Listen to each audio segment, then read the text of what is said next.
حدیث نمبر 55 دل کی درستگی. ان النعمان ابن بشیر یقول،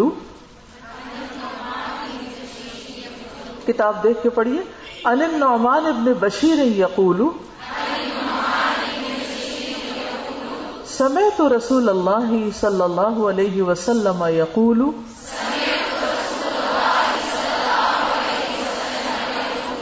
الا وان فی الجسد مضغة اذا صلحت صلح الجسد كله واذا فسدت فسد الجسد كله الا وهي القلب. کتاب الایمان. نعمان بن بشیر رضی اللہ عنہ روایت کرتے ہیں، میں نے رسول اللہ صلی اللہ علیہ وسلم کو فرماتے ہوئے سنا، خبردار، بے شک جسم میں ایک گوشت کا ٹکڑا ہے، جب وہ درست ہو جاتا ہے تو سارا جسم درست ہو جاتا ہے، اور جب وہ خراب ہوتا ہے تو سارا جسم خراب ہو جاتا ہے. جان لو وہ ٹکڑا دل ہے. تو الا وان فی الجسد، جسد سے مراد سر سے لے کر پاؤں کے ناخن تک، بال، کھال، سکن، ہمارے سارے آرگنز، ہڈیاں، مسل، سب کچھ اس میں شامل ہو جاتا ہے. اور مضغہ ویسے کہتے ہیں بوٹی کو، گوشت کا لوتھڑا، گوشت کا ٹکڑا. تو دل جو ہے اس میں ہڈی کوئی نہیں، تو اس لیے اس کو مضغہ سے تعبیر کیا گیا ہے. اور یہ ہے کہ عموماً یہ کہا جاتا ہے کہ ہر جاندار کا جو دل ہے اس کی مٹھی کے برابر ہوتا ہے، یعنی جتنی آپ کی مٹھی ہے اتنا ہی آپ کا دل ہوگا. اسی طرح چھوٹا بچہ ہے تو اس کا دل اس کی مٹھی کے برابر ہوتا ہے. اسی طرح ہاتھی کا دل اس کے تلوے کے مقدار کے برابر ہوتا ہے، اور اونٹ کا دل اس کے تلوے کے مقدار کے برابر ہوتا ہے. اور تمام جانداروں کے دل کی پیمائش کو اسی طرح ہی ناپنے کا پیمانہ مقرر کیا گیا ہے. تو یہاں مراد کیا ہے کہ ہمارے جسم میں گوشت کا ایک ٹکڑا ہے، اور ٹکڑے بھی ہیں جیسے پینکریا ہے، لیور ہے، لیکن ان کی ساخت اور طرح ہے، یعنی اس کو پیورلی گوشت نہیں کہہ سکتے آپ. لیکن ہارٹ جو ہے یہ گوشت کا ٹکڑا ہے، اور دیکھنے میں ایک چھوٹا سا ٹکڑا ہے، یہ چھوٹی سی چیز، مٹھی کی کیا حیثیت ہے پورے جسم کے مقابلے میں، لیکن سارے جسم کو رول کرتا ہے. ساری صحت کا دار و مدار اس کی صحت پر ہے. اگر دل ٹھیک ہو، دل صحت مند ہو، بیماریوں سے پاک ہو، تو سارا جسم بیماریوں سے پاک ہوتا ہے، جسمانی طور پر بھی اور روحانی طور پر بھی. تو دل کا کام صرف بلڈ سپلائی کرنا نہیں ہے، بلکہ دل جو ہے وہ علم اور حکمت کا منبع بھی ہے، سوچ بچار غور و فکر کا مرکز بھی ہے، ایمان اور تقوی اور توکل کا مرکز بھی ہے. اور اسی طرح اچھی چیزوں کے علاوہ وہ وسوسوں، برے خیالات، شرک، کفر، نفاق، یہ سب چیزیں بھی دل کے اندر ہی ہوتی ہیں. محبت کے علاوہ نفرت بھی دل میں ہی ہوتی ہے. تو اگر کسی کا دل درست ہے، یعنی مانوی اعتبار سے اس کا ایمان درست ہے، تو پھر اسی پر اس انسان کے باقی اعمال اور اخلاق کی درستگی کا انحصار ہے. یاد رکھیے، ایمان کا مرکز دل ہے، اور ایمان اسی وقت درست ہوگا جب دل درست ہوگا. انس بن مالک سے روایت ہے کہ رسول اللہ صلی اللہ علیہ وسلم نے فرمایا، کسی بندے کا ایمان درست نہیں ہوتا یہاں تک کہ اس کا دل درست ہو، اور اس کا دل درست نہیں ہوتا یہاں تک کہ اس کی زبان درست ہو جائے. یعنی کسی انسان کے دل کا پتہ کہاں سے چلتا ہے؟ اس کی زبان سے چلتا ہے کہ وہ بولتا کیا ہے، وہ کہتا کیا ہے، وہ زبان سے کس طرح کا معاملہ دوسرے کے ساتھ کرتا ہے.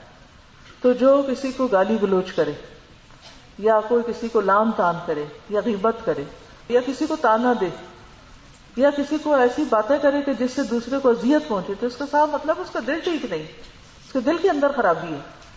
کیونکہ اگر اس کے دل کے اندر کسی کے لیے خیر خواہی ہوتی تو وہ اس طرح کی بات نہ کرتا. پھر اسی طرح دل میں ایمان جب ہوتا ہے اور اگر اس کی نگہداشت نہ کی جائے تو کیا ہوتا ہے؟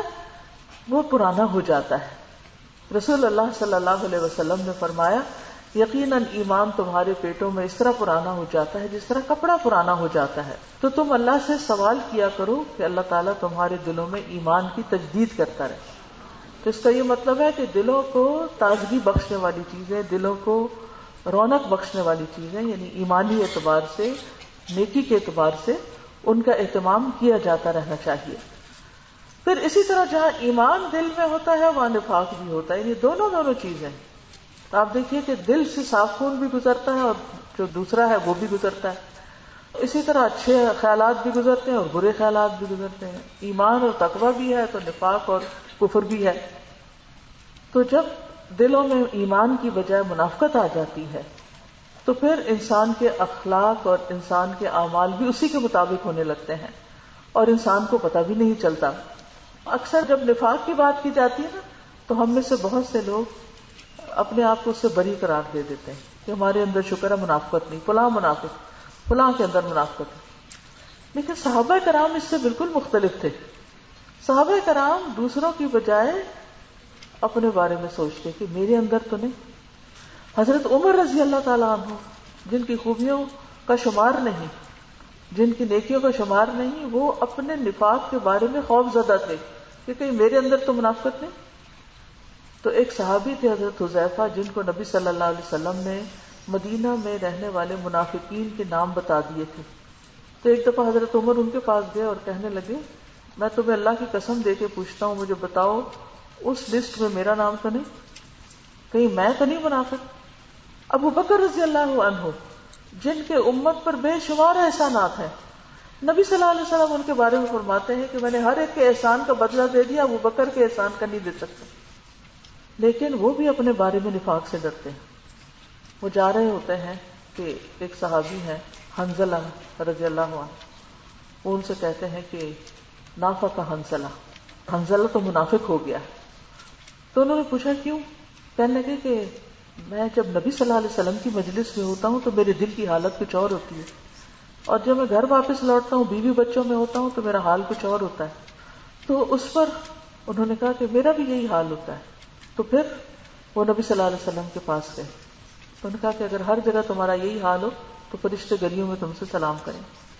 تو بڑے بڑے صحابہ کرام. اسی طرح حضرت ابو درداء ہیں. جبیر بن نفیر کہتے ہیں کہ میں ہمس میں، شام کا ایک شہر ہے، ہمس میں ابو درداء کے پاس ان کے گھر میں گیا. آپ کو معلوم ہے نا کہ نبی صلی اللہ علیہ وسلم کی وفات کے بعد صحابہ کرام دین کی تبلیغ کے لیے دنیا کے مختلف علاقوں میں پھیل گئے تھے. تو ابو درداء جو تھے وہ شام کے علاقے میں چلے گئے تھے. اسی طرح بلال رضی اللہ عنہ، ان کی قبریں بھی وہی ہیں. وہ اپنی مسجد میں کھڑے نماز پڑھ رہے تھے ابو درداء. جب وہ تشہد میں بیٹھے تو نفاق سے اللہ عز و جل کی پناہ مانگنے لگے. جب انہوں نے سلام پھیرا تو میں نے ان سے کہا اے ابو درداء اللہ آپ کو معاف کرے، آپ کا نفاق سے کیا تعلق، آپ کا نفاق سے کیا جوڑ، یعنی آپ تو منافق نہیں ہو سکتے، آپ تو صحابی ہیں، آپ تو اتنے نیک ہیں. انہوں نے 3 دفعہ کہا اللہم غفرن، اے اللہ معاف کر دینا، یا اللہ تو معاف کر دینا، یا اللہ تو معاف کر دینا. اور فرمایا جو مصیبت سے بے خوف ہوتا ہے اس کو مصیبت سے تحفظ حاصل نہیں ہو سکتا. اللہ کی قسم ایک آدمی ایک ہی گھڑی میں فتنے میں ڈال دیا جاتا ہے اور وہ اپنے دین سے پھر جاتا ہے. یعنی ایک شخص جو ہے سال ہر سال نیکی کے رستے پر ہوتا ہے، پھر کوئی آزمائش آ جاتی ہے یا شیطان کوئی ایسا وسوسہ دل میں ڈال دیتا ہے کہ جس سے وہ باہر نہیں نکل سکتا، وہ اس میں گھر کے رہ جاتا ہے. ابھی ریسنٹلی مجھے ایک میڈیکل کی اسٹوڈنٹ کو ملنے کا اتفاق ہوا. اچھی بھلی وہ پڑھ رہی تھی اور ایک اچھی بریلینٹ اسٹوڈنٹ تھی کہ اچانک زندگی میں کوئی واقعہ پیش آ گیا اور اس کے بعد جو اس کی حالت ہے وہ دیکھی نہیں جاتی. ایک خیال ہے کسی چیز کا اس کے اپنے بارے میں جو اس کے دل میں ایسے بیٹھ گیا کہ نہ وہ صحیح طرح سو سکتی ہے، نہ کھا سکتی ہے، نہ کوئی کام کر سکتی ہے، نہ پڑھ سکتی ہے، یعنی کچھ کرنے کے قابل نہیں رہی. حالانکہ اس سے پہلے بالکل ہیلدی اور انرجیٹک لڑکی، کہ میڈیکل میں کوئی ایسے گئے گزرے اسٹوڈنٹ تو نہیں جاتے، کیونکہ وہ اس کا ذاتی مسئلہ تو میں بیان نہیں کر سکتی کہ وہ خیال کیا جو اس کے اندر اٹک گیا ہے. لیکن یہاں اس حدیث سے یہ پتہ چلتا ہے کہ انسان بڑا کمزور ہے. خلق الانسان ضعیفا.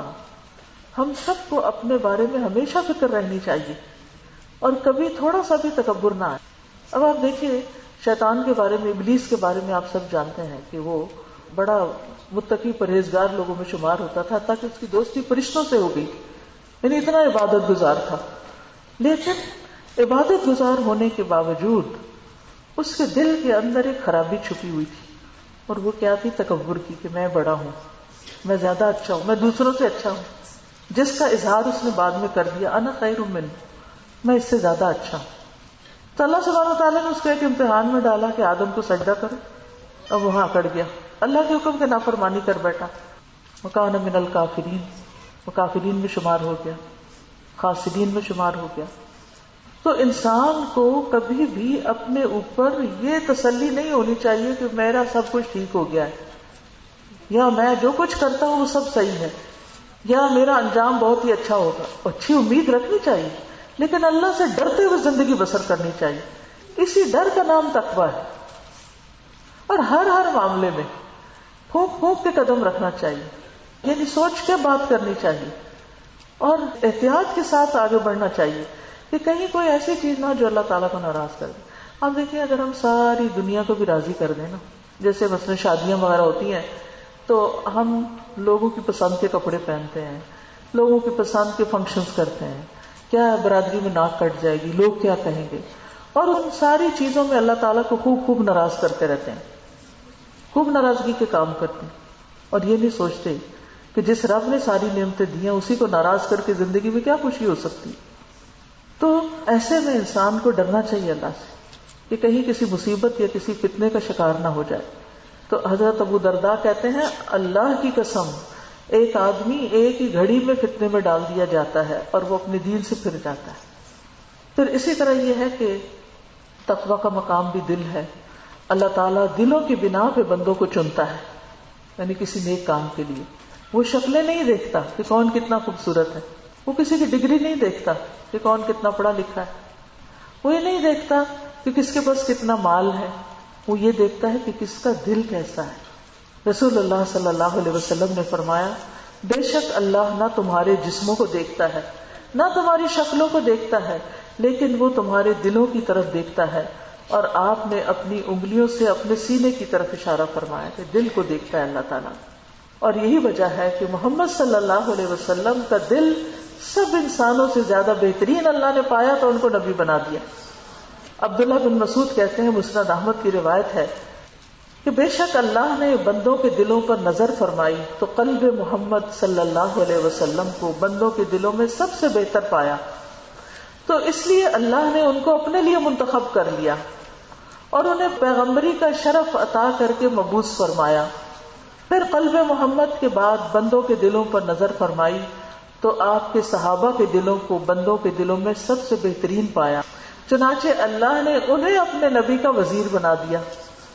تو اللہ سبحانہ تعالیٰ جب خیر کے کاموں کے لیے بھی کسی کو چنتا ہے اور اس میں جس طرح برکت ڈالتا ہے تو وہ اس کے دل کو دیکھتا ہے. لہذا ہمیں زیادہ فکر دل کی ہونی چاہیے، لیکن ہم زیادہ تو شکل و صورت کی کرتے ہیں اور اس پہ کتنا خرچ کر دیتے ہیں، مہنگی کاسمیٹکس خرید لیتے ہیں، ہزاروں روپے پارلرز میں لگا دیتے ہیں، اور کپڑوں پہ کتنا کچھ خرچ کر ڈالتے ہیں صرف اس لیے کہ ہم دوسروں کے درمیان خوبصورت لگیں، پریزنٹیبل لگیں. لیکن اس وقت یہ نہیں سوچتے کہ یہ اللہ سبحانہ تعالیٰ کے نزدیک کیا حیثیت رکھتا ہے. اگر اس کو یہ شکل پسند نہ آئی تو پھر یہ شکل کس کام کی. اگر اس نے اس چہرے کو جہنم سے نہ بچایا تو یہ چہرہ کس کام کا. اگر میری اسمارٹنیس اور میرا کپڑا اور میرا زیور اور میرا سارا گیٹ اپ جو ہے یہ اگر اللہ کو پسند نہ آیا اور یہ مجھے جہنم سے نہ بچا سکا تو پھر یہ ساری چیزیں میرے کس کام کی. تو اس لیے ہم سب کو دلوں کی فکر کرنی چاہیے، اندر کی بیوٹیفیکیشن کی فکر کرنی چاہیے، اور پھر اپنے دل کے اندر جو خیر کے جذبات ہیں ان کو اور زیادہ بڑھانا چاہیے، اور جہاں کوئی شر ہے اس کو نکالنے کی کوشش کرنی چاہیے. اسی کا نام تزکیہ ہے. ٹھیک ہے، تزکیہ دو چیزوں پر مشتمل ہوتا ہے. ایک ہوتا ہے کسی جگہ سے خراب چیزوں کو نکالتے چلے جانا، پیوریفائی کرنا. جیسے ایک باغ آپ لگاتے ہیں نا تو اس میں سے آپ ویڈز کو نکالتے ہیں اور آپ کیا کرتے ہیں، اچھے سیڈز کو ڈالتے ہیں. ویڈز نکالتے ہیں اور سیڈز ڈالتے ہیں جو آپ کو مطلوب ہوتے ہیں. تو بالکل اسی طرح ہمیں اپنے دل کی غذا اچھے سیڈز ڈالنے چاہیے تاکہ اس سے اچھی نیکیاں پروان چڑھیں. یعنی اچھا علم اور تقویٰ اور یہ چیزیں، اور جو برے خیالات ہیں، شیطان کے ڈالے ہوئے وسوسے ہیں، خرابیاں ہیں، ان سے دل کو پاک کرنا چاہیے، کیونکہ دل پاک ہوگا تو سارے اعمال بھی پاک ہوتے چلے جائیں گے. اور پھر یہ کہ دل چونکہ سوچنے سمجھنے کا آلہ بھی ہے، تو اس لیے بڑی احتیاط کرنی چاہیے کہ آنکھوں سے ایسی چیزیں نہ دیکھیں کہ جو ہمارا دل خراب کریں. فحش مناظر نہ دیکھیں، ننگی فلمیں نہ دیکھیں، حرام چیزیں جن کو دیکھنے سے اللہ نے منع کیا ان سے بچیں، اور کانوں سے وہ باتیں نہ سنیں کہ جو ہمارے دلوں کو خراب کر دینے والی ہیں، کیونکہ دل کی حفاظت بڑا اہم کام ہے. لیکن یہ دو ونڈوز ہیں، یہ دروازے اور ونڈوز ہیں جو ہر چیز دل کے اندر لے جا رہے ہیں.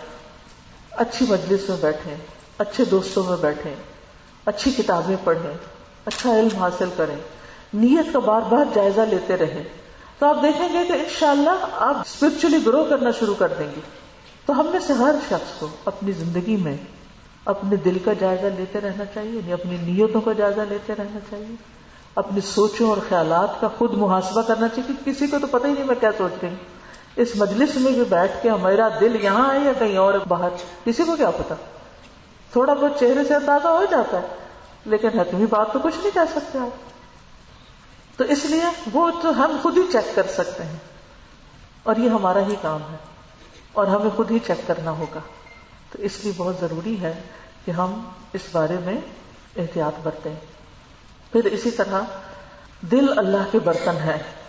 ابو انبسہ خولانی سے مروی ہے کہ نبی صلی اللہ علیہ وسلم نے فرمایا، بلا شبہ اہل زمین میں سے اللہ کے لیے کچھ برتن ہیں، اور تمہارے رب کے برتن اس کے نیک لوگوں کے دل ہیں، اور اس کی طرف ان میں سب سے زیادہ پسندیدہ وہ ہیں جو ان میں سب سے زیادہ نرم ہیں اور ان میں سب سے زیادہ رقت والے ہیں.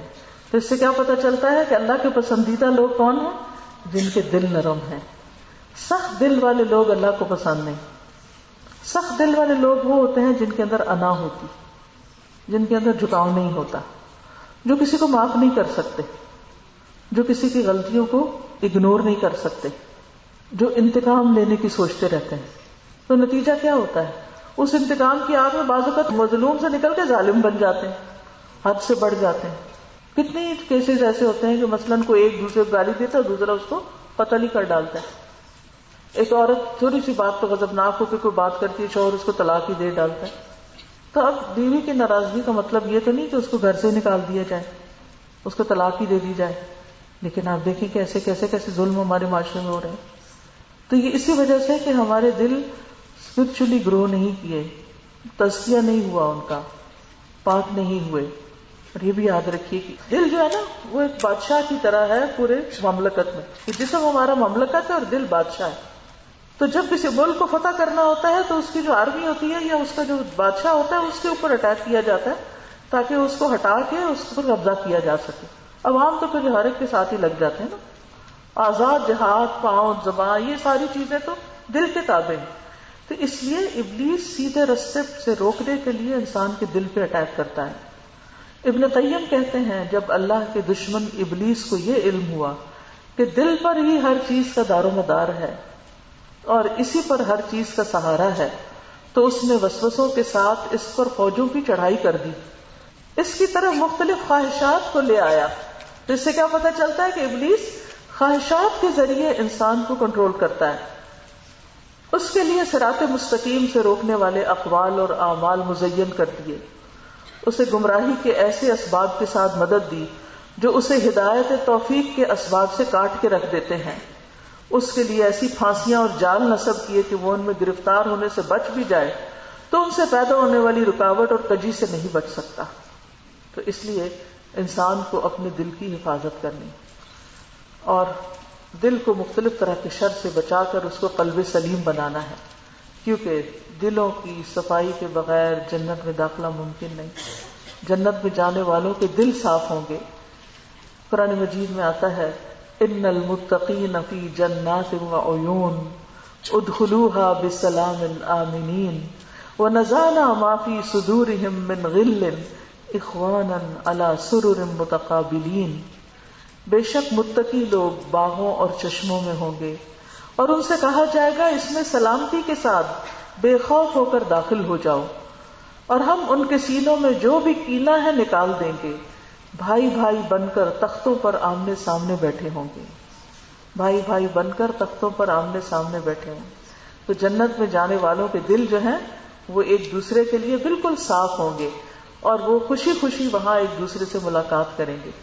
تو وہاں پہنچنے کے لیے ضروری ہے کہ دنیا میں ہی یہ صفائی کر لی جائے، اور اگر یہاں نہ ہوئی اور انسان اسی طرح مر گیا تو پھر قیامت کے دن جنت میں داخل ہونے سے پہلے جنت اور جہنم کے بیچ میں ایک پل ہوگا جس کو قنطرہ کہا جاتا ہے، وہاں پر لوگوں کو روکا جائے گا اور دلوں کو صاف کیا جائے گا۔ میلے دل کے ساتھ، بغض کے ساتھ، حسد کے ساتھ، نفرت کے ساتھ کوئی شخص جنت میں نہیں جا سکتا، کیونکہ جنت نیک لوگوں کی، متقی لوگوں کی بستی ہے، اور وہاں پر کوئی بھی برے دل والا نہیں جا سکتا۔ تو اس لیے اللہ تعالیٰ سے دعائیں بھی کرنی چاہیے کہ اللہ ہمارا دل سلامت رکھے، دل ٹیڑھا نہ ہو۔ اس لیے دعا کرنی چاہیے ربنا لا تزغ قلوبنا بعد اذ ہدیتنا وہب لنا من لدنک رحمہ انک انت الوہاب۔ اسی طرح دل سے کینہ نکالنے والی بھی ایک دعا ہے، اللہم اہد قلبی وسدد لسانی واسلل سخیمۃ قلبی۔ اے اللہ میرے دل کو رہنمائی عطا کر، میری زبان کو درستگی عطا فرما، میرے دل کے کینے کو دور کر دے۔ پھر اسی طرح ایسے دل سے پناہ مانگنی چاہیے جس میں اللہ کا ڈر نہ ہو۔ اللہم انی اعوذ بک من علم لا ینفع ومن قلب لا یخشع ومن نفس لا تشبع ومن دعوت لا یستجاب لها۔ اے اللہ میں تجھ سے ایسے علم سے پناہ مانگتا ہوں جو نفع دینے والا نہ ہو، میں اتنی ڈگریاں اور اس کا کوئی فائدہ نہ ہو، کاغذ کا ٹکڑا ہی بس ہاتھ میں ہو، اور ایسے دل سے جو ڈرنے والا نہ ہو، اور ایسے نفس سے جو سیر ہونے والا نہ ہو، اور ایسی دعا سے جو قبول ہونے والی نہ ہو۔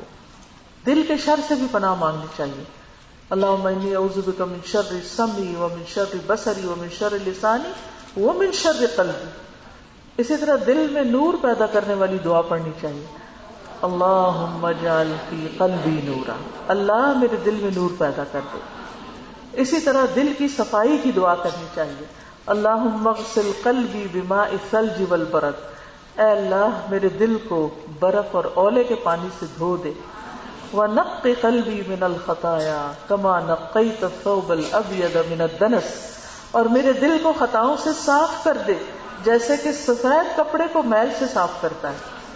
تو اس سے کیا پتہ چلتا ہے کہ دل کی صفائی دنیا میں ہی ہو جانی چاہیے، اور ایک طرف دعا کرنی کہ اللہ ٹیڑھا نہ ہو، اور دوسرا یہ کہ دل جمع رہے دین پر، کبھی ہمارا دل دین سے بھرے نہ، کبھی گھبرائے نہ، اور کبھی یہ نہ کہ بس بہت ہو گیا، بہت دین پڑھ لیا، بہت اللہ اللہ کر لیا، اب کافی۔ کئی لوگ اس طرح بھی کہہ دیتے ہیں نا، تو اس طرح کی ناشکری کے کلمات ادا نہیں کرنے چاہیے، بلکہ انسان کو زیادہ سے زیادہ اللہ کی طرف رجوع کر کے دل کی حفاظت کی دعا مانگنی چاہیے، اور دل کو خوبصورت بنانے کی دعا کرنی چاہیے، اللہم حبب الینا الایمان وزینہ فی قلوبنا، اے اللہ ایمان کو ہمارے لیے محبوب بنا دے اور اسے ہمارے دلوں میں مزین کر دے، وکرہ الینا الکفر والفسوق والعصیان، اور کفر، نافرمانی اور گناہوں کو ہمارے لیے ناپسندیدہ بنا دے۔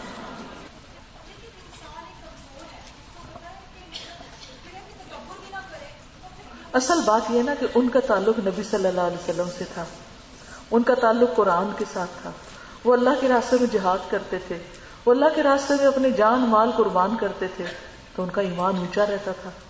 ہم لوگوں کا تعلق زیادہ کس سے ہے؟ دنیا سے ہے، ہر وقت دنیا دنیا دنیا، تو دنیا میں جا کے پھر یہ جو دل ہے نا، یہ اللہ کی محبت کے لیے بنا ہے، یہ دنیا کی محبت کے لیے بنا نہیں۔ تو جب ہم اس کو دنیا کی محبت کی غذا کھلاتے رہتے ہیں نا، تو یہ بیزار ہو جاتا ہے۔ السلام علیکم ورحمۃ اللہ۔ استاذ، میں نے یہ کہنا تھا کہ نبی صلی اللہ علیہ وآلہ وسلم نے دل کے کینے کو دور کرنے کا ایک علاج بتایا ہے، اور وہ یہ ہے کہ ہر ماہ میں 3 روزے رکھے جائیں۔ بالکل، ہر مہینے کے 3 روزے جو ہیں وہ دل کے کینے کو دور کر دیتے ہیں، سینے کے وحر کو دور کر دیتے ہیں، اندر کی بے چینیوں کو دور کرتے ہیں، اور ویسے بھی صحت کے لیے بہت اچھے۔ ایام 20 کے رکھ لیں یا سوموار جمعرات کا کر کے رکھ لیں۔ استاذ جی سے کہتا ہے کہ اللہ تعالیٰ مجھے معاف کر دے، تو کیا اس کے لیے یہ لازمی شرط ہے کہ میں بھی اس شخص کو معاف کروں جس نے میرے ساتھ شدید زیادتی کی ہے؟ نبی صلی اللہ علیہ وسلم نے تو معاف کر دیا تھا، اگر ان کی سنت پہ چلنا چاہتے ہیں تو کرنا ہی پڑے گا.